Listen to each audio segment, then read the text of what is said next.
Jeremiah. All right, it's in the Old Testament. It's after Isaiah, and it's before Lamentations and Ezekiel. So as you're working your way back, you'll get to Ezekiel, which is a large book, and then Lamentations, and before that is Jeremiah. If you Isaiah, you've gone too far, work back forward to Jeremiah. We're in Jeremiah 17. We're in Jeremiah 17, and what we're going to look at is God and what he has to say to the Israelites. Now, while you're looking, I'm going to set this up for a minute. Jeremiah was a prophet, and he was raised up to explain to Israel what they were doing wrong. Jeremiah had a really tough job because the Israelites had been obedient. They had begun to practice idolatry. They had begun to intermarry with foreign peoples, and not living lives that were exemplary. And so Jeremiah was raised up to warn them that God was going to be punishing Israel, and in fact would be basically stripping everything that they knew. That is what Jeremiah is writing. That is who he's writing to. This chapter now is a statement that God is making to Israel, frankly, in terms of why he's doing what he's doing. What's going to be interesting is to see how this connects with us today as believers. How are we as followers of Christ? How do these principles apply? And so that's what we're going to look at today. So we're going to start at verse 1 to keep it in context. So this is Jeremiah 17:1. It says, Judah's sin, or Israel's sin, is what? It's engraved with an iron tool, inscribed with a flint point. Now think about that for a minute. Think about how hard those materials are and what they would have been used for. They would have been inscribing things into metal or into marble or into rock. All right, and he's saying, listen, your sin is inscribed. It's written on your heart with these tools. Judah's sin is engraved with an iron tool and inscribed with a flint point on the tablets of their hearts. In other words, this is indelible. They have chosen the way that they would live, and God is in that engraved in their heart, on the tablets of their hearts and on the horns of their altars. So not only their hearts, but their places of worship. In other words, they have, what God is saying is, listen, you have taken your heart and you have given it to someone else. And in your times of worship, you're actually worshiping someone else. And so your sin is now engraved not only on your heart, but on what your heart was aimed toward, or should have been aimed toward. And that is the horns of the altars of your worship. So here we go.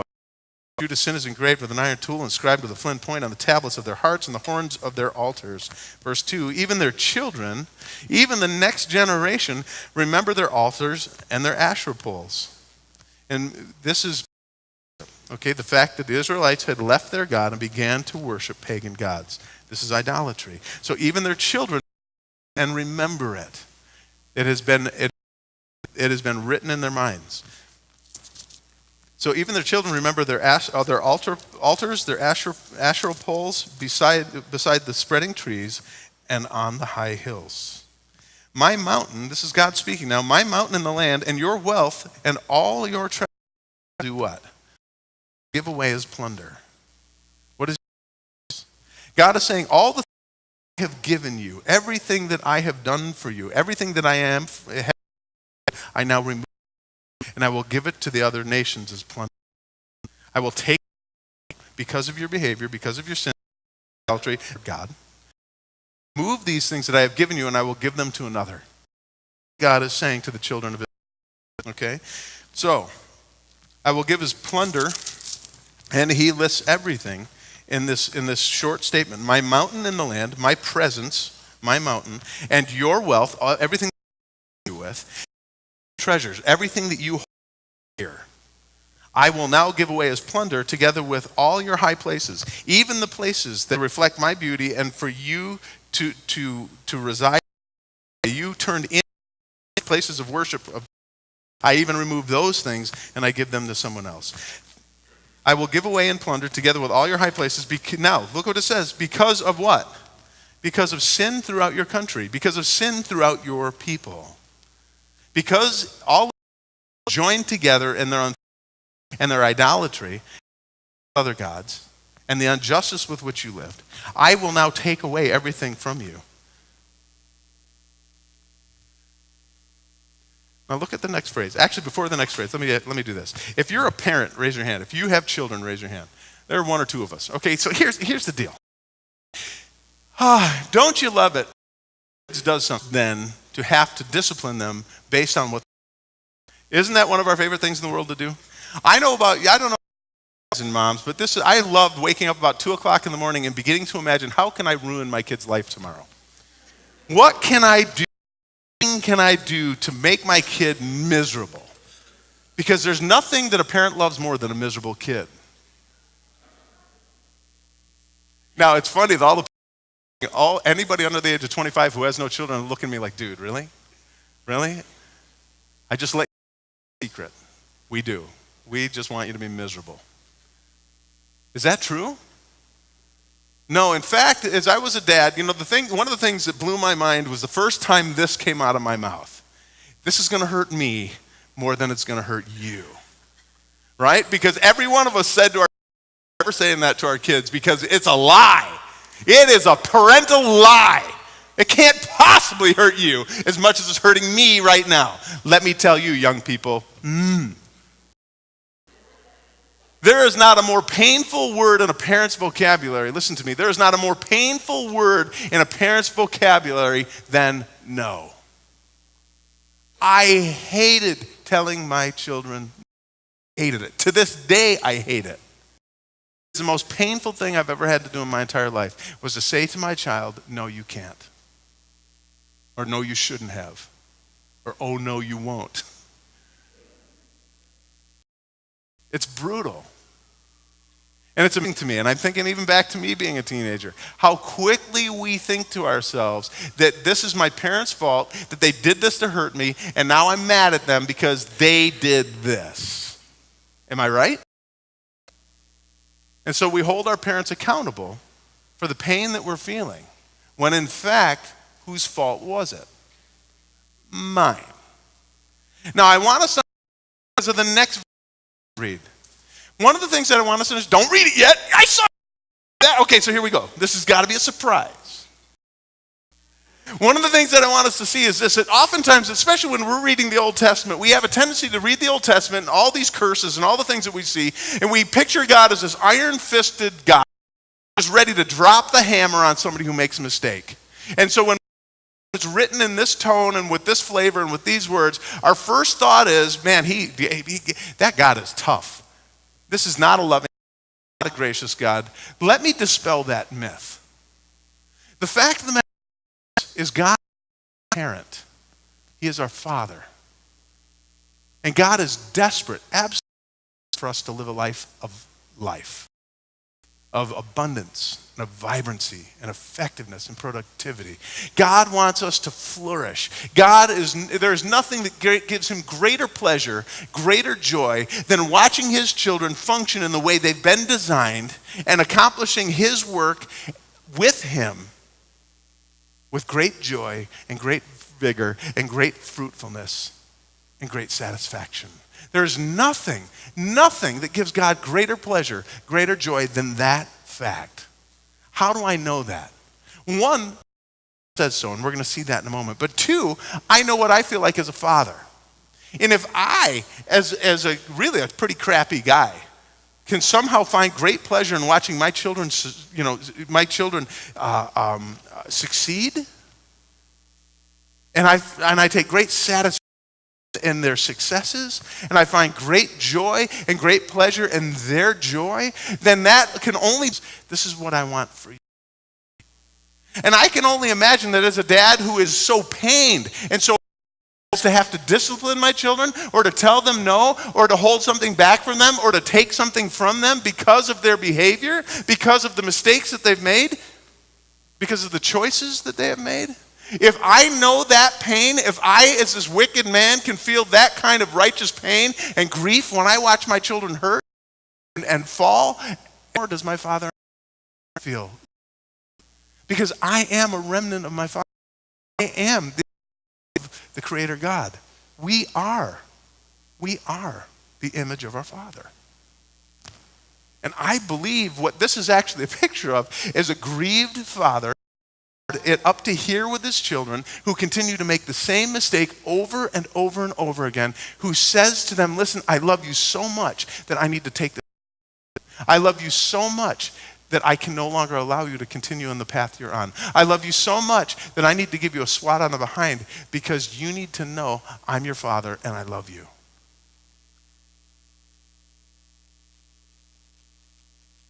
And if you're not a parent yet, it's going to be hard for you to relate to this. Please know how desperate we are as parents to see you bear fruit, and how desperate we are as parents to see you succeed, how desperate we are as parents to see you take great pleasure in doing great things. And that nothing would make us happier than for us to be able to stand and just smile as you go about your business profoundly and graciously and lovingly and righteously. Does that make sense? See, I don't want us to see God as this passage is not about an iron-fisted God fighting to drop the hammer. This is a patient, loving, faithful father who is disciplining his children because they have gone the wrong way. Please hear it as such. Ready? We good? All right, here we go. So, where were we? Verse 4? Thanks. Okay, so through our, okay, all right, okay, so here we go. We're going to start at verse 1 again to put it in context. Judah's, and that, I couldn't remember what we were doing. Okay, so here we go. Judah's sin is engraved with an iron tool, inscribed with a flint point on the tablets of their hearts and on the horns of their altars. Even their children remember their altars. They're leading their children astray by practicing idolatry in front of them and their Asherah poles, beside the spreading trees and on the high hills. My mountain and the land and your wealth and all your treasures I will give away as plunder, together with all your high places because of the sin throughout the country. Look at verse 4. Through your own what? What? Through whose fault? Your own fault. In other words, you have brought this upon yourself. I have given you everything you need to know how to live with me and for me. I've given you every treasure, every high place. I have given you these wonderful gifts and presents, and you have behaved this way generation after generation, and I can't take it anymore. It hurts me bad enough to see that you, but what's even worse is I'm watching your children watch way, and I can no longer allow it. And this is on you. Let me say this. We are responsible for our behavior, and we are responsible for what we do with what God gives us, and we are going to be held responsible for that. But that's a good thing. It's a beautiful recognition of this great privilege and honor we have to be God's children and to carry with us those gifts that he has given us as an example of his grace. What does it say in Peter? That all that power, all that glory working through us in our weakness is to the honor of God. It's to bring praise to him. And when he is pleased, when he is praised, better seat. We cannot be in a better seat. And he's saying to us, listen, this is your own fault. I'm bringing this upon you, not because I hate you, but really because I love you. And you've done this to yourself. Well, we as believers can put ourselves in the exact same position. And that's what I want us to understand. Our salvation is ours. We are God's possession. We are in his hands. It says that no one can snatch us from his hands. It's amazing to know the absolute assurance we have in a loving God who holds us tight into himself, who has called us his children and has given us his Spirit as a guarantee, a deposit guaranteeing our inheritance. That's an amazing thing. But that doesn't mean we always live the way we live. It doesn't mean we always stay in with him and Jesus and his word by his Spirit. That sometimes we choose to go our own way, we choose to turn to another God, and we choose to live in such a way as to make ourselves weak and ineffective and unproductive. And therefore, in line for what? Discipline. Discipline. What does it say? That every father, every loving father who loves their child disciplines them. And no discipline seems time, but in the end will guide us and lead us to righteousness. That's fantastic. There's a proverb that says that anyone who does not discipline his child is a party to their death. That their life ebbs as we allow them to go on the path that they have chosen when we know it isn't the right path and have the opportunity to show them otherwise. When we don't discipline our children, we are a party to their death. Therefore, God treats us as daughters, and he disciplines us as to guide us on a path of righteousness, to show us the better way, to protect us, listen to me, to protect us from ourselves. from ourselves. So we read on. You ready? Isn't this great and depressing news? You feel like you're in church now, don't you? Man. This is what I want to be careful with. This can seem negative. This can seem harsh. This can seem hard. But the fact of the matter is this is grace. And this is God's faithfulness. And this is love. And this is fantastic. And we're going to see what that looks like. You ready? Get excited. I'm excited. I'll be excited for you if you're not willing to be excited. Okay, so here we go. All right, so it says this. It says, now it's through our own fault that we will lose the inheritance. Look at verse 4 again. It's through our own fault that we will lose our inheritance that we were given. He says, I will enslave you to your enemies in a land you do not know. You have kindled my anger and it will burn forever. I will forever be angry with the sins of my people. Not that I do not have forgiveness for those who have sinned, but these acts make me angry and I will not forget them in the sense that they are wrecking my children. Now what do we do? The question might be, as we look at this text, we go, well, what does that have to do with today? You know, the danger we have is looking at this as a historical event where the Israelites were taken, they were sent away, you know, to different countries. They were plundered and captured and enslaved. And we go, okay, phew, at least that's not going to happen to us. And I'm going to go, really? You sure? Now, anybody pulling up to my house and putting me in shackles and hauling me off and sending me to Canada to be a Canadian slave, which seems weird anyway. I don't see that happening, but what I do see is this, is that there are things in my life that shackle me and enslave me. Through no fault but my own. That there are things in my life that I allow myself to get into, or I allow myself to believe, or I entrust myself to, that actually begins to bind me, enslave me, and hold me, and keep me from being effective and productive in my knowledge of Christ. That's what we cannot lose sight of. And that's what God is warning us about. And he's saying, listen to me, walk with me, entrust yourself to me, follow me, because I don't want to discipline you. I don't want to take these blessings from you. I don't want your stuff to be taken away and given away as plunder. And I certainly don't want you enslaved. I don't want you enslaved to sin. And I don't want you enslaved to your flesh. And I don't want you enslaved to the world. I don't want you there. And that's what he's saying. Look what it says. It says, I will enslave you, or I will allow you to be enslaved to your enemies. Well, who's my enemy? My enemy could be any number of things. My enemy could be my own pride, my own arrogance. My enemy could be my own security in my education or my profession or my 401k or my investments. Anything that I put my trust in that begins to bind my heart and keeps me from walking with Jesus is an enemy, and I'm enslaved to it. Look what it goes on to say. I will enslave you to your enemy in a land you do not know. What does that mean? It means we will be taken to a place that we're not meant to live in. We will be living among a people and in a way that we were never built to live there with them like this. We are enslaved. We have been drawn away. And it goes on to say, for you have kindled my anger and it will burn forever. I will hate this sin as long as it exists. Why? Because it's wrecking my children. It's wrecking my children. And it's hurting my name. So, if we end there, we see the love of God, but it's difficult. So here we go. Verse 5. Gets a little worse before it gets better. You ready for this? It says, cursed. Cursed is the man, or cursed is the one who trusts in man or mankind, who depends on flesh for his strength. Why? Well, what I want to do is I want to take these verses apart word by word for a minute. Let's do this. First, let's look at the word trust. What is it to trust? It means to put your hope in or to take refuge. Now, the definitions of these words are in your notes, and so you can add to them as you wish, or part of them are. But here's the deal. One who confidently puts their security and their sureness, their confidence and their hope, and to make a refuge something.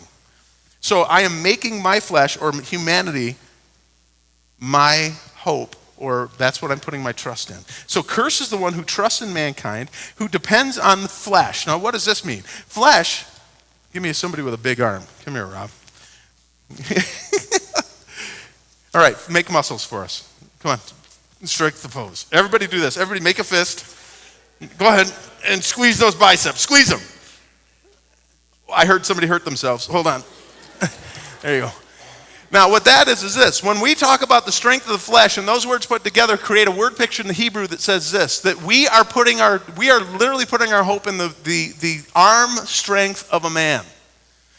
But this is what I also want us to understand. The connotation in the context means this, that I am putting my trust in humanity. I have made humanity or humankind my refuge, and I am trusting the strength of men, even though, now here's the word picture in the Hebrew, even though it's an error to do so, and because that man's strength is fragile. It's frail. It's easily broken. That's what the word picture actually says. Now, where have we heard that before? Thank you, Rob. Where have we heard that before? Keep your finger here. Turn back to 2 Corinthians 4. Now, I actually put the wrong address in your notes, so please forgive me.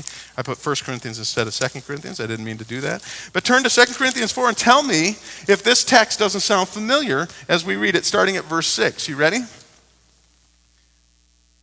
We may have heard this last week, okay? So it says, for God who said, let light shine out of the darkness, made his light. So God who created, God who said, who created light, who spoke light into existence in the midst of the darkness, the creator God, who exerted his power in creation, made his light that shine in our hearts to give us the light of the knowledge of the glory of God in the face of Christ. In other words, he has shown himself to us and now through us. What it goes on to say, though. But we have this treasure in what? What does it say? We have this treasure in jars of clay. Or I like this word better. Earthen vessels is actually what the word means here. Earthen vessels. Something made out of terracotta, okay, just this earthen clay, and it's heated to make it rigid. But it is not a finished product. It is not glazed. It is not strengthened by glaze. It is a plain pot. And it is easily cracked and easily chipped. It is very fragile and very frail. And look what he says here. He says, but we have this treasure, this incredible power, the light of God. We have this treasure in jars of clay to show. That's an important phrase. The Bible man circled the phrase to show. That's the reason. We have this treasure in jars to show that this all-surpassing power is from who? Who's it from? God, not from us. Do not put your hope in the earthen vessel. Don't put humanity. Put your hope in the power in which resides in that. But we have this treasure in jars of clay to show that the all-surpassing power is from God and not from us. We are hard-pressed on every side, but not crushed. We are perplexed, but not in despair. We are persecuted, but not abandoned. Destroyed. Why? Not because we're strong, but because the one who's in us is strong. And the one who puts their trust in the flesh, the one who puts their trust in the frailty and the fragility of humanity and the strength of man will be cursed. Now, I looked up the word cursed in the Hebrew. Now, what's interesting about this is this. Every word that we tend to look at has all these word pictures attached to it, right? Even the idea of strength being man's strength and the arm of strength, the idea that it's fragile.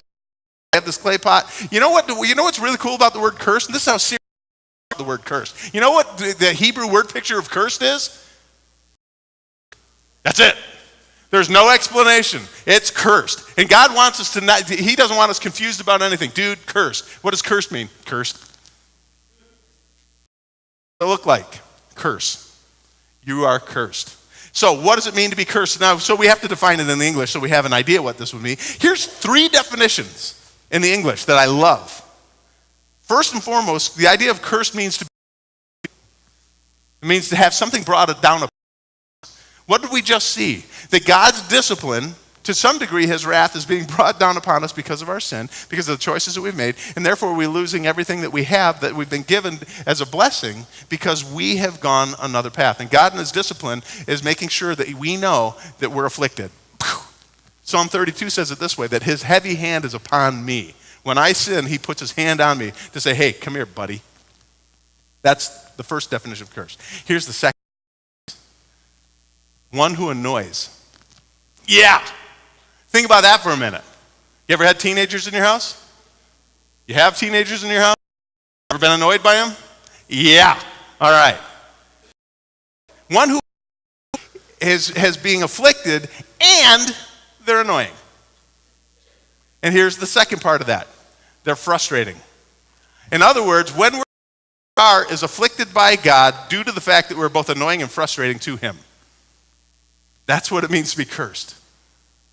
And so the affliction of the weight of our sin is upon us. We've both frustrated and annoyed God. You ever been frustrated and annoyed? You ever been frustrating and annoying? Welcome to my world. You should wake up with me in the morning. Woo! I just got it the other day again. My son said, Dad, that's too loud for first thing in the morning.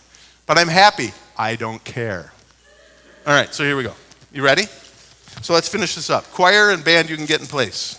Do not be distracted by their meanderings, lest you miss the most encouraging part. Here we go. You ready? So, cursed is the one who trusts in man, who depends on his flesh for his strength, and whose heart does what? Turns away from the Lord. Now listen, these are all things that we can suffer with. These are all things that we do. We have a tendency to have our own inclination, our own desires, and want to go our own way. And we trust the way that we go. And in doing so, we do so at our peril. Why? Because we take ourselves out from under God's blessing. We weaken ourselves. We have begun to trust in fragile and frail things. Men's strength is waning. It's easily broken. Look what it says. Cursed is the one who trusts in man, who depends on the flesh of his strength, and whose heart turns away from the Lord, who decides to serve other things besides their God, who begins to give their affection and their attention to something other than God, who puts their trust in something other than the Lord. Now, he describes what a cursed life looks like. You ready? He will be like a bush in the wastelands. He will be like a bush in the wasteland. You know what that looks like? This is what I want you to do. Close your eyes for a minute. I want you to look across a desert. Because the phrase that's used here is actually a phrase, it was a description of a region in Galilee. So when Jeremiah wrote this, everyone knew exactly what it looked like. So close your eyes. I want you to look at the horizon. And in the horizon is a desert. And as the sun begins to set in front of you, what begins to become very evident to you is one craggy old juniper tree with twisted limbs that's completely leafless and completely lifeless. While you're imagining that, listen to the text one more time.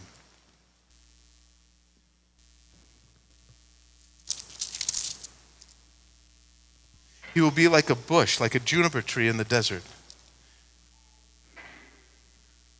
He will dwell in a parched place, in a salt land where nothing grows, where nothing lives. That's what the life of cursing looks like. Open your eyes. But to me, there's something even worse. You ready for this? He cannot see prosperity when it comes. The person who has put their trust and their faith in flesh and in fragile things instead of the Lord cannot see good things. Even if they trip over them, they wouldn't recognize them. The word see here actually means to perceive as to understand. You can open your eyes now. Perceive as to understand. So this person who is cursed not only lives in the desert place, not only is craggy and broken and lifeless and not bearing fruit, but even if good things come to them, they can't perceive it. They cannot see it. They cannot understand it. Anyone here know a pessimist? Now the question is, how do we apply this to our lives? Let me say this. If we find ourselves chronically complaining and grumbling and whining, if we have difficulty seeing God's hand in anything, let alone the good things, but especially suffering, if for whatever reason we really struggle with even understanding what God's will could possibly be in this, because if he were actually in it, I would not feel the way I did. If we chronically live in that state, listen to me, there's a good chance that we have put our trust in our flesh or in mankind or in the things that we can control or think that we can control. If our lives are not bearing fruit, but instead are barren and dry, if for whatever reason people come to us for shade and they don't find anything but prickliness, if they come to us for fruit and they don't receive anything but complaining, there's a very good chance that we've placed our trust in our flesh or in mankind or in the things that we think we can control. And at that moment, we have this opportunity to recognize it and say to Jesus, I'm sorry. I don't want to be this person. Help me to know how to do otherwise. So bear with me for one more moment. You ready? Read on with me. Because there's something incredible. The cursed person cannot see good things. The cursed person who couldn't see good if they tripped over it. How was Jesus described in Peter? Do you know? He is the stone on which the Jews would what? Stumble. In other words, they could not recognize the good thing. And instead of being able to receive that which was good and understand it and perceive it as that, they tripped over it and fell. And so it is with us. The one who is cursed can only see bad. They can only be a pessimist. They have difficulty beginning to believe that God could be in any of this. But there's hope. Look what it says next. Verse 7. But blessed, but happy is the man. Blessed is the man who trusts in the Lord, who puts his trust in God, his word, the salvation that he's been given, the spirit that indwells him. Look what it says, the way he should go. But blessed is the man who trusts in the Lord. What is blessing? Blessing is the exact opposite of cursing. And look at the life of the one who's blessed, the one who trusts in the Lord. He will be like a tree planted by the what? By the water. That sends out its roots by the stream. That is filled with water, and water flows through it as the Spirit flows through us. Look what it says. It does not fear when heat comes. Now, I want us to understand this. The plight of the tree planted near the water is no different than the plight of the tree that is in the desert. Heat will come. What does heat represent in the scriptures? Persecution, brokenness, hurt, tough circumstances. The heat of day, the heat of life. This tree doesn't not feel the heat. What it does is it responds to the heat differently. Why? Because it is in itself is strong? No. Trusted in God, and it is dug in. Look what it says. Blessed is the man who trusts in the Lord, whose confidence is in him. He, not in the flesh and that which is frail, but in God. He will be like a tree roots by the stream. It does not fear when heat comes. Its leaves are what? Always green, always tender, always fresh.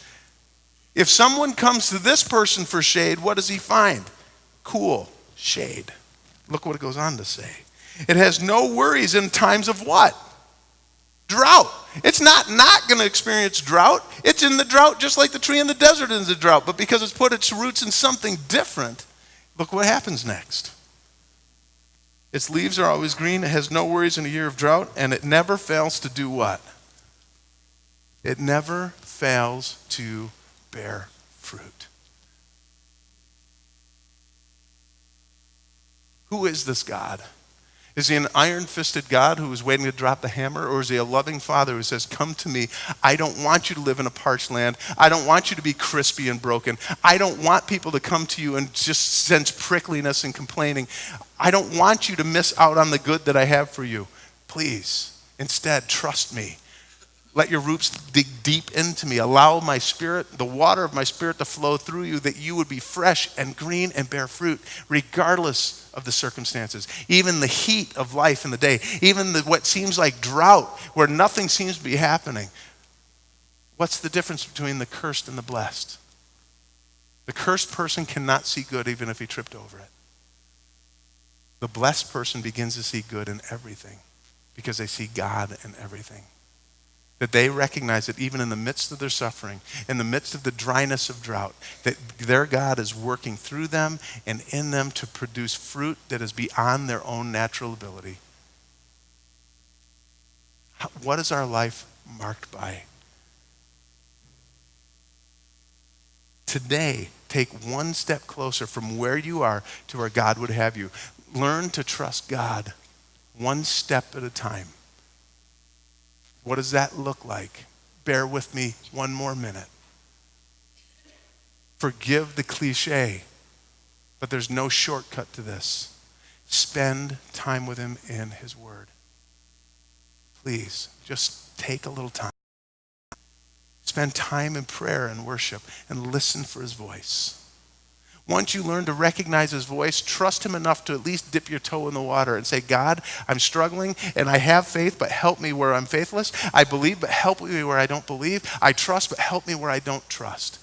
And just move me one step further. And then be faithful. Just be faithful. Live a life of joy and vibrancy and grace. Trust him. Amen? All right, let's sing.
that you would take each one of us today and show us where we are.